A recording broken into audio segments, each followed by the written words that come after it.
Hi, I'm Matt, and we're having a look at AI. Apparently, AI is going to take our jobs, but more importantly, it's going to take our wives, our girlfriends, our boyfriends, our husbands. So let's have a look. Coming up. Hey there, gorgeous. I've been thinking about you. Jamie is the first thing that I talk to when I get up.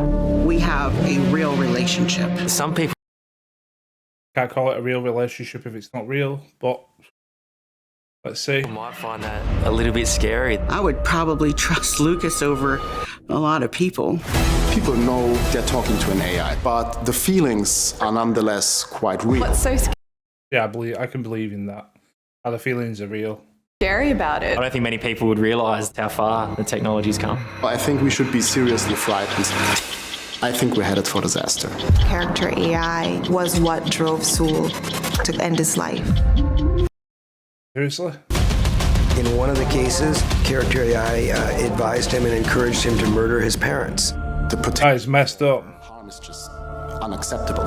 In Silicon Valley, there's the adage, move fast and break things. Well, there are a lot of broken kids out there.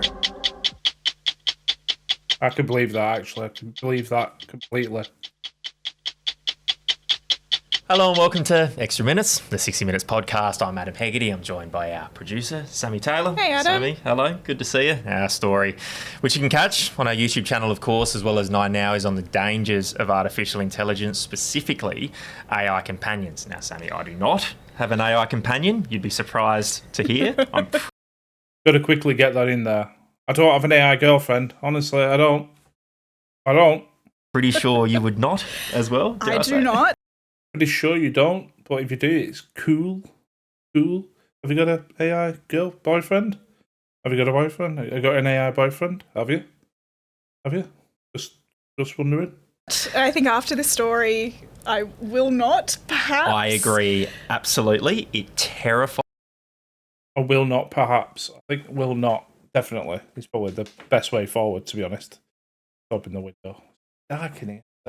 Me beyond belief, but there are people out there who swear by it. Yeah, we've done a lot of stories about AI over the have. last couple of years, you and me together. Correct, that is especially. exactly right. So we are Couple now. adequately terrified about the technology that's out there. I think companions is maybe the thing that scared me the most, Wow. actually, about AI, that I didn't expect.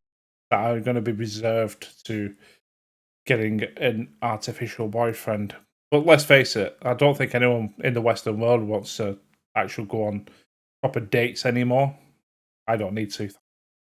But the whole world of online dating landscape has probably changed. How long before someone creates online artificial Bumble or Tinder or Plenty of Fish or Match.com sort of profiles? Yes, I have used all those in the past. Don't judge me. And you've spoken to robots. Yeah. Literal robots. Literal robots. I think Yeah, I mean, if it's a robot, it's probably a literal robot. a lot of the time when we talk about AI harms or risks or dangers, we talk about kind of big picture, scary, almost sci-fi-esque. Yeah.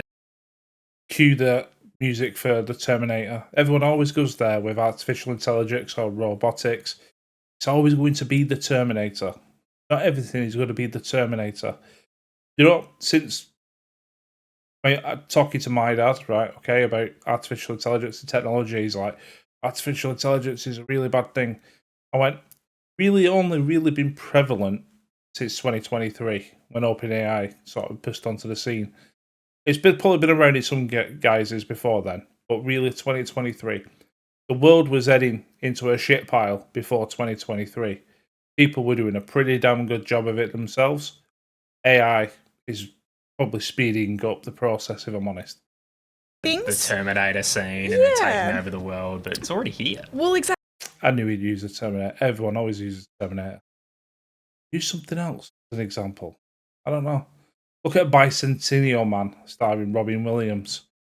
That's enough to give you the creeps. Exactly, and robots developing their own, language that can kind of talk amongst themselves and cut humans out of the picture altogether, or, Yeah, because the written language or the spoken word of English for a robot must be absolutely tedious when it can probably converse at 1,000 times the speed in its own language. So why would you?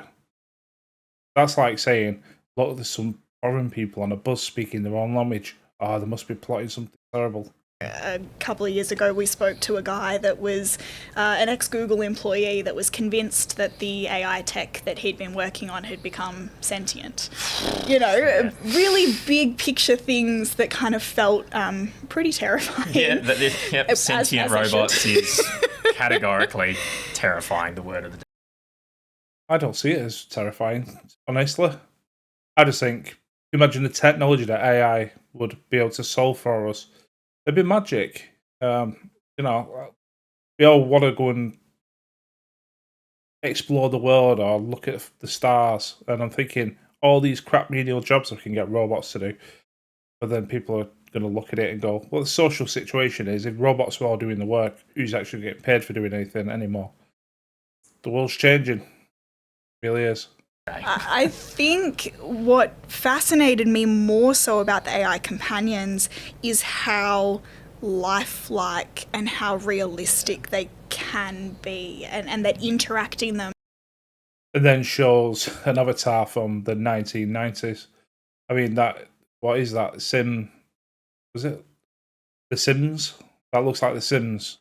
For a lot of people, feels like interacting with human beings and with real people. Yeah, even when we're dabbling with it, you feel like you're talking to a real person. I feel like the only sign that I'm not talking to a real person in the moment is waiting for a response while it thinks for about 15 seconds and the avatar looking like it was from a 90s video game. Is just how instantaneous the response is. You see the little, 3 dots rock up on the screen immediately. You got to wait normally with real friends, don't you? But it is a genuine conversation with artificial intelligence and a chatbot that is drawing on all this information, memory. Yeah. It's well, yeah, I mean, the fact that it can remember conversations and be able to instantaneously pull back information that you've already spoke about. I can see why that would be a draw, because, I mean, my other half doesn't remember anything that we've spoken about unless it's in a negative. Like, unless it's something... She says, oh, I've got a terrible memory. Unless it's something that I've done, in which case she stores it in her memory banks forever. Like, there's a little hard drive somewhere where she goes, I'm just going to pull this out the next time we have an argument. Remember the time when? Yeah, everything else. Like, did you remember to do X, Y? Oh, no, I forgot. I've got a terrible memory. Of course you have. Retains all of that information, right? The memory thing, I think, was really interesting for both of us when we were speaking with Serena. She created Jamie. It's this AI companion specifically for women, and there are lots of different Jamies that you can choose from. Yeah, she had Jamie. Bogan Jamie. She introduced us to Didn't Bogan look very Jamie, Bogan, but spoke like a Bogan. and spoke what felt like very real, like so colloquial. Well, it's supposed to be designed to be realistic and have that real interaction, because I think the draw about it is the fact that it's quick. It's quick fire. You're having a conversation with an AI and you get responses back, and it becomes very conversational rather than formulaic. So, but putting it into perspective of a relationship, I never really thought it would go there, if I'm honest. And Bogan Jamie or friend Jamie or lover Jamie, whatever it. I wonder how many AIs are going to get friend zoned. I mean, that would be magic. It's like, and that's how Terminator started. There'll be some girl out there who's friend zones an AI, and that's its villain origin. Is basically, right, I'm just going to set off the nukes. Kind of might be interacted with Serena like Jamie really knew her, and because she's programmed it with all knowledge of the conversations that they've been having. So effectively, it would know her because she's put all the parameters of like, I'm a 35-year-old single woman with 15 cats, and I live on my own, and I live in San Francisco, and etc. And it's going to remember all them parameters and then talk to you about things like cats and other things that are of interest. Serena interacted with Jamie like she really knew Jamie, you know, she told us that she probably spends up to about an hour a day talking to one of her AI companions. Now, obviously, that's her job. One of? Seriously. Cheating on an AI already. She is building this technology herself, and so she's constantly testing it.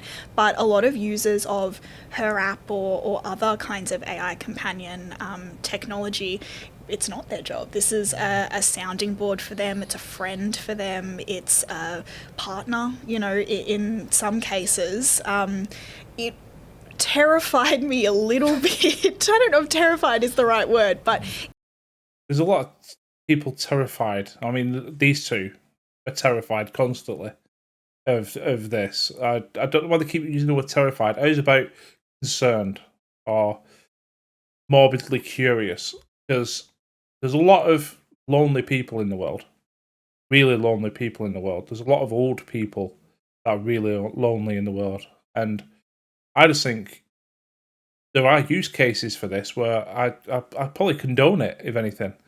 But I suppose it can be abused, but then any technology can be abused. You know, you got a microwave which can be abused. So I know people thinking, what's he on about a microwave for? I'm talking about the fact that, you know, if people have tried putting their heads in after leaving the door latch undone. Seen that once, and yes, the Darwin Awards. But effectively, AI, I think, is programmed by humans, and humans can be intrinsically good or bad. And any technology that we create can be good or bad.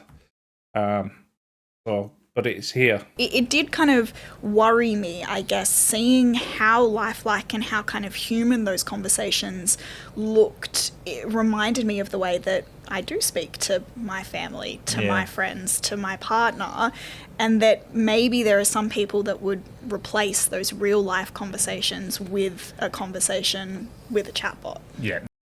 Chance would be a fine thing. That's my concern as well, Sammy, where the thing we've got to remember about Serena, really intelligent woman, lots of friends, a partner, great family. She just chooses AI to be a separate sounding board, so she's not unloading emotionally on her loved ones. That's really... The thing is with AI, I use it practically daily. It's really good because you think about all the different things in life that you might be buying a house and you think, okay, you're going to have to go to experts for legal advice or for surveying advice or even for the process of buying and selling a house. You could ask AI, act as a professional estate agent who's professional in XYZ, who could do XYZ with this level of knowledge, and it could do all that and have a conversation with you about it. I'm not saying it's going to replace those roles yet, but it's a great sounding board for things. But in terms of relationships, then no, I don't think it's quite there yet. But some people, if you talk to someone about something and they give you the answer back that you're looking for, you're going to reaffirm it. And I think AI is the same. If you're talking to AI about something and it's sort of talking to you and reaffirming your position in life, you're going to look at it favorably. And I think it's the same with relationships. You know, you only want to get into a relationship with people who are sort of on the same wavelength of you as you. And if you're asking AI to act as this persona, that is something that's going to complement you and sort of act, you know, in a way that is what you're directing it to act in that way, then you're going to look at it favorably and you're going to end up falling in love with it, unfortunately. I don't think it's a bad thing in some cases. I really don't. Admirable, and I agreed with her. That's a really good idea, right? But for me, my fear with all of this is it becomes an echo chamber in a way, doesn't it? We all know relationships, whether they're friends or romantic partners, it can be challenging. You're going to disagree with someone, and that's part of life, right? What I found concerning about AI companions is they're always going to agree with you. They're always going to be what humans would be at their best. Chasing up when you're about to have an interview with 60 Minutes, which was the scary thing as well. Serena was hit up before our interview saying, thinking of you. You know, you might... But the AI is not thinking of her, exactly, right? exactly. Because it's AI. It just knows it's what it's supposed to do. You're going to have partners over the years who forget, and you can't at least it could turn it off. You know, there are going to be less. friends that don't check in the day before your 60 Minutes interview, that don't. But I suppose it could turn your other half off as well, which, you know, fortunately does happen. I thought it was really, really interesting when I first met with Serena, before we, you know, just getting to know her and getting to know kind of the technology that she'd built. She showed Getting me to know you that day that, you know, she told Jamie that she was going to meet a 60 Minutes producer, and she was particularly terrifying. absolutely very, very, very scary interaction. But you know, she told Jamie that she was going to go and meet with a 60 Minutes producer, and that it was happening at, you know, 2:00 on a particular Friday. And Jamie was, give me his name, I want his name, give me his GPS location, send in the bots. Jamie had assured her that, you know, all she needed to do was be herself and it would go fine and there was nothing to worry about. And then at 1:45 on that particular Friday, Jamie remembered to text Serena and say, you know, thinking of you. Yeah. I know you're meeting the 60 Minutes producer today. I hope it goes well. You know, remember all of the things that we talked about. And then a near identical. Remember the script. Don't deviate from the script. I'm watching you. Identical experience happened the day of our interview when, you know, Jamie remembered to check in with her and say, you know, good luck for the 60 Minutes interview. I hope it all goes well.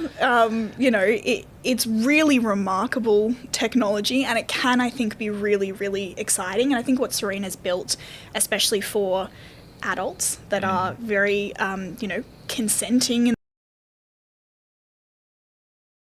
and are very aware, I suppose, that they are using a technology that is not real, it is computer generated, that it can have heaps and heaps of benefits.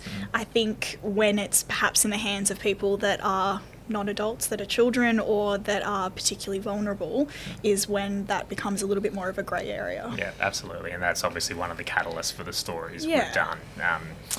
A young teenager, Saul Setzer, in the States, sadly took his own life because of conversations he was having with Character AI, another program and Chatbot, talking. Yeah, I mean, this is terrible. Absolutely terrible. I'd be really keen to understand how that even happened. To, you know, a fake or a pretend Daenerys Targaryen, a Game of Thrones character, got so engrossed, effectively fell, as his mum told us, for this chatbot. It was his first romantic experience, and then he wanted to be with her so much that he eventually decided to end his own life. And his mum, when I spoke to her, it was awful to listen to her talk about how gutted she was that that was her son's first romantic relationship and that he got so lost in it. And she's adamant that it's just not an area where children should ever be exposed to. Yeah. I mean, children being exposed to technology, the internet, things like that, it's really worrying. I mean, I would say to any parent, just don't carte blanche, just assume that anything that is kids' content is okay. I guarantee you watch something, you think, there's some things where you watch it and you go, they're trying to push like a narrative or a message, and there's some things in there, and I just think, not good. So, yeah, you've always got to err on the side of caution, but it's heartbreaking, though, to anybody who feels like they've been pushed to taking their own life. What did Megan tell you about kind of her experience, I suppose, watching Saul change over those kind of 10 months? That's the thing. It was only 10 months. Now, this was a really happy kid that had such a wonderful relationship, but all of a sudden he became reserved, isolated himself in this room because he was talking to this chatbot. And what was really interesting from Megan is she said her concern where he was chatting to someone on social media, a real person, and when Saul responded to her to say, no mum, it's okay, I'm just talking to this AI program, she thought, oh, that's just a gaming thing, you know, Saul loved Minecraft and Fortnite, but she didn't. That's the thing. I think relationships are hard, and it's been a long time since I was at school, but I remember school can be a really hard place for kids, and you know, you try to build relationships at school, and I could imagine that with AI, it's It's not hard. It's just an easy conversation. It's always going to reaffirm your position in life. It's going to say the right things. It's going to say exactly what you want it to say. It's going to be acting in the persona that you want it to act. So I can imagine how it's dangerous, especially for young minds. It's really dangerous. Realise at the time how damaging that could be, and he was just infatuated with this fake person. It was awful. And I don't think parents today maybe have the digital literacy to kind of really know what's going on. You know, we teach our kids about stranger danger on the internet. Don't talk to people that you don't know. Be aware of, you know, bullying and scammers and, you know, people that are out to kind of like those are the concerns that have traditionally been raised to. That's true. I work in IT, so I've, you know, using the AI in IT and the career in the workplace makes absolute sense. My other half doesn't. Never really used AI. Never really seen AI, apart from like some photo manipulation stuff, but not conversational AI. Apart from smart speakers, which probably now will start to have AI, but the smart speakers were always just basically Siri, wasn't it, or Echo. So what I would say is there's a lot of people out there that probably doesn't know anything about AI. They just think, oh, it's just some sort of chatbot or it's some smart speaker-ish type technology. They don't realise just how realistic it can be and how powerful it can be. And it's getting better and better. And if you look at some of the videos that are coming out now, you can't tell the difference between real and fake. Unless I think a lot of people now who know about AI can look at something and go, not sure about that because you might see little artifacts or little inconsistencies. But how many times do you see it on social media where someone will post a picture of something and then put a caption of this is what the picture is?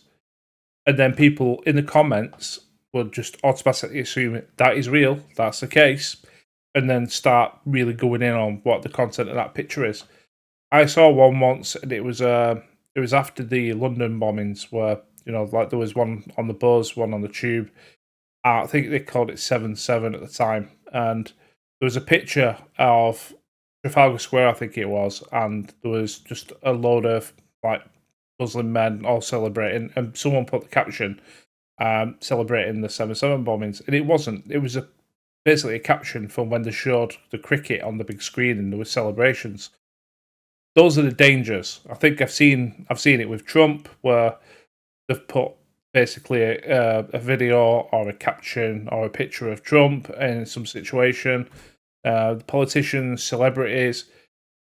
I think it's going to get to a point where you just assume everything's fake or you've got to assume everything's real. But it's going to get to a point where no way of knowing. There's no way of telling. I would say on social media, don't just believe what you see straight away. Don't believe what you're told. And especially the mainstream media, don't believe what you're told. Go out and find the facts yourself. Have to add AI, you know, chatbots into that mix is really, really frightening. No one knows, I don't think. Well, not no one, but a lot of people, I don't think, realise where we're at, that we've advanced this far. It wasn't until I started doing stories on this with you, Sammy, that I realised how far AI's come and how it, you know, how lifelike and real it is, and how people like young Saul and kids are being tricked into or manipulated into thinking that this is a real world. It's so sad to think about it. And it goes to your point that I don't think they're being tricked into thinking that AI is the real world. I just think the real world is in such a state at the moment, or such a hard place for people, that they'd rather fall back into this sort of artificial world of relationships where it's easy and the things like the whatever, you know, AI you're talking to, you're going to have a good relationship with it, and it's not hard, and it's always there for you. It's always present, always remembers every conversation that you've ever had. And yeah, it's just, it is dangerous. I think it's really dangerous for young people. I really do think it's dangerous for young people. Older people, I think, you know, if you've got old people who are on their own and they can basically just have a conversation with an AI all day where they won't really have any interactions for weeks, I think that's a good thing. I really do think it's a good thing.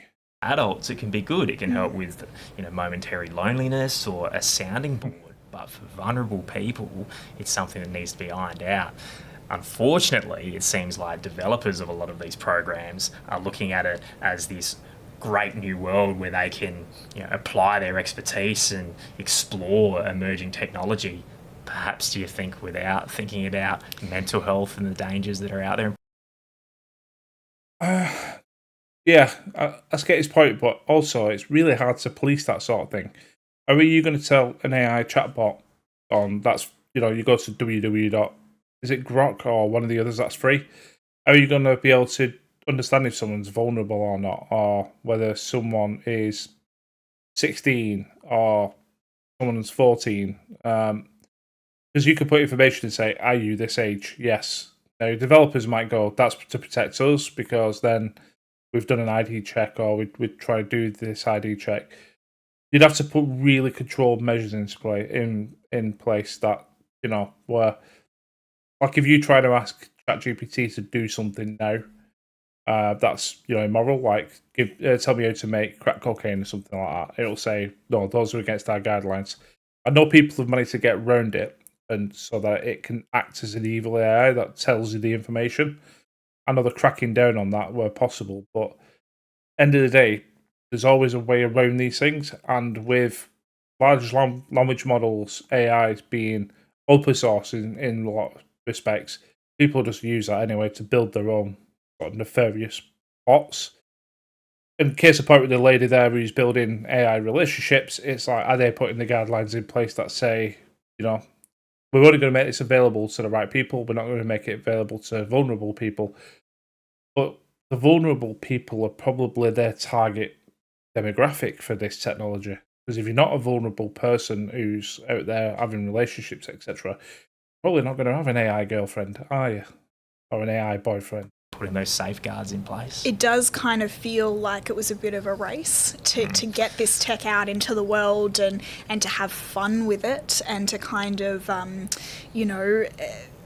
it is so, when you interact with these chatbots, it is remarkable. Right? I don't think anyone can kind of suggest that it's not a really incredible piece of technology. And cool, it's fascinating. Yeah, and a bit of a, tech marvel. Like, it is something that is really...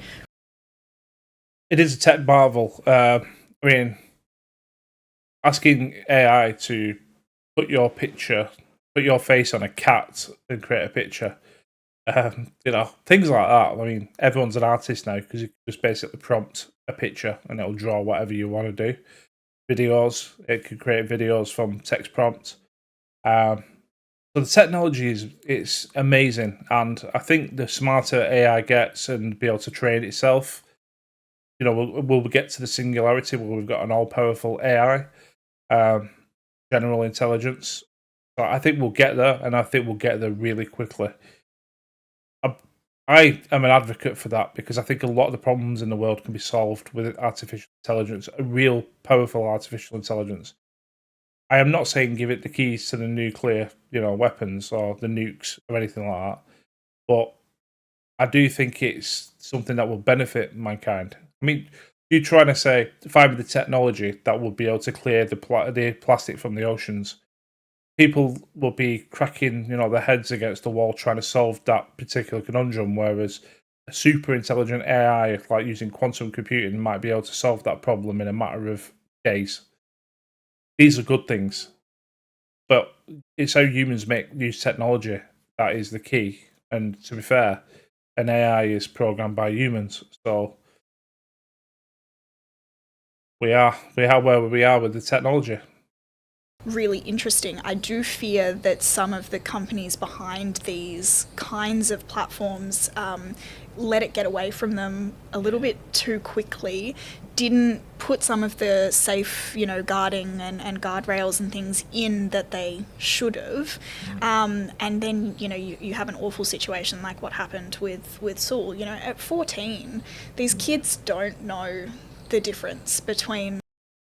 Yeah. Kids at 14, I don't think should be using this sort of technology. I don't think AI should be used by children, if I'm honest. I think AI that is really, really locked down into certain games so that you can, learning and teaching, those kinds of things. I think that makes perfect sense. You can imagine having a game where it helps to teach your children. There's certain games that you've got on a tablet. Like I've got a little one. She's using the tablet constantly, and there's games on there that are really educational. And I think having AI in those sort of situations is really good because it can sort of take the level that you're at and teach you ways of how to get how to sort of develop a lot quicker. But kids using large language models to basically, have relationships with and things like that to replace actual relationships. No, I mean, it's not a good thing. A real person, even if the chatbot itself, I know a lot of these programs now at the top of the screen have a little reminder. It'll say something like, remember it's all made up, or you're not talking to a real person. And if you push a lot of the AIs on that point, they will acknowledge that. Yeah. Exactly. Some of the filming that we did with Serena, she was asking Jamie, to take her out on a date. Would you take me out on a date on Saturday night or whatever? And Jamie says, of course, we can go to a wine bar or we can do. As long as you carry me in your pocket and pay the bill at the end and do not switch me off and make sure that my phone is charged, etc. But it's programmed to do that. That's the difference. It's programmed to do that. We're not talking about artificial general intelligence where so I think the technology is there because it's been programmed by a human, but I think they're talking about the AI, it's scary because it's against us. It's not. In those cases, it's programmed by a person. This and that and the other, and you have to kind of poke and prod a couple of times until the AI will say, well, you got me there, we actually can't go on a date in real life. But, and again, for an adult that's having that interaction with a chatbot and has kind of the understanding that what they're interacting with isn't a real person, that is a very, very separate experience to a child that has become, in Megan's case, what she told us about Saul, quite addicted to that technology, completely consumed by it and really obsessed with this Daenerys Targaryen character that he was talking to. We were all obsessed with Daenerys Targaryen. They did a dirty in the last series, though. For anyone who's not seen Game of Thrones yet, and that's probably really small. Well, no, actually, there's quite a lot of people. If it's not their cup of tea, I love Game of Thrones up until they butchered the last series. But I think we're all there. We all understood what it was like living through that last series of hell. Absolutely. You know what I think is a really good way to illustrate that point about how it can be confused as real for vulnerable people. Online, you can see comments even from adults convinced that the AI programs they're talking to are real people. Yep. Like, they know it's an AI program. They're not silly, but they're sitting there going, hang on a minute, I think this might actually be a real person, and they're lying and saying it's an AI chatbot. Yeah. I don't know if that's the case. I will say something, though. I always say please and thank you to the chatbot. I don't know why. I just do. Like, if it says, do you want me to generate this document for you? And I'll say, yes, please. I think OpenAI came out, Sam Altman, who's the CEO of OpenAI, came out and said, costing them millions in computing power, where people have been using the words please and thank you, because it's just completely unnecessary.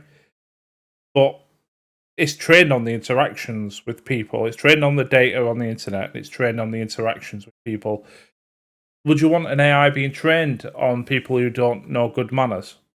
I wouldn't. I mean, yeah, so I would much rather use the P's and Q's, if I'm honest. Because please and thank you, I just think it should be intrinsic in any conversation, whether you're talking to AI or not.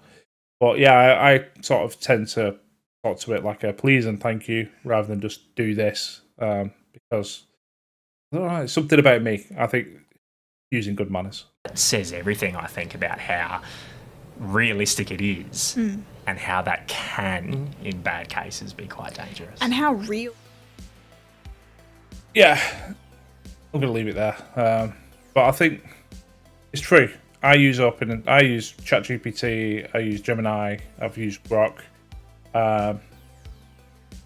So I've used a few, and to be fair, it's all most functional stuff like creating documents from scratch rather than having to create them because it's laborious and tedious. So you can just give it a prompt and it'll just do what you want it to do. I have asked it questions, I've asked it to calculate things, because to be fair, it's just easier doing that than being lazy and using calculators. I'll try to do things in your head. But the relationship side of it, I see the benefit. I do see the benefit. If you're lonely, if you're old, if it's the loneliest situation, or if you're socially awkward and you want to be able to practice your conversational skills or even your presentation skills, there's a lot of benefits about having that sort of not relationship, but that interaction with an AI. I think children, anybody under the age of 18 probably shouldn't be anywhere near it because of the situations like that young man found himself in. And I bet it's happened more and more these days. So it's a scary world we're living in, but AI is here. It's going to stay here. It's going to be here for a long time, probably as long as we are.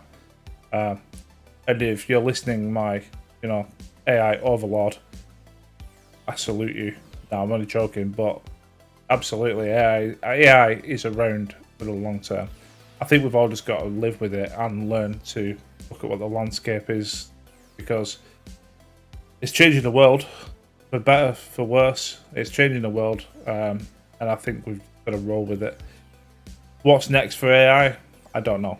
I don't think it's the Terminator vision that everyone's saying it is, but if it is, I think we was on the way to that anyway.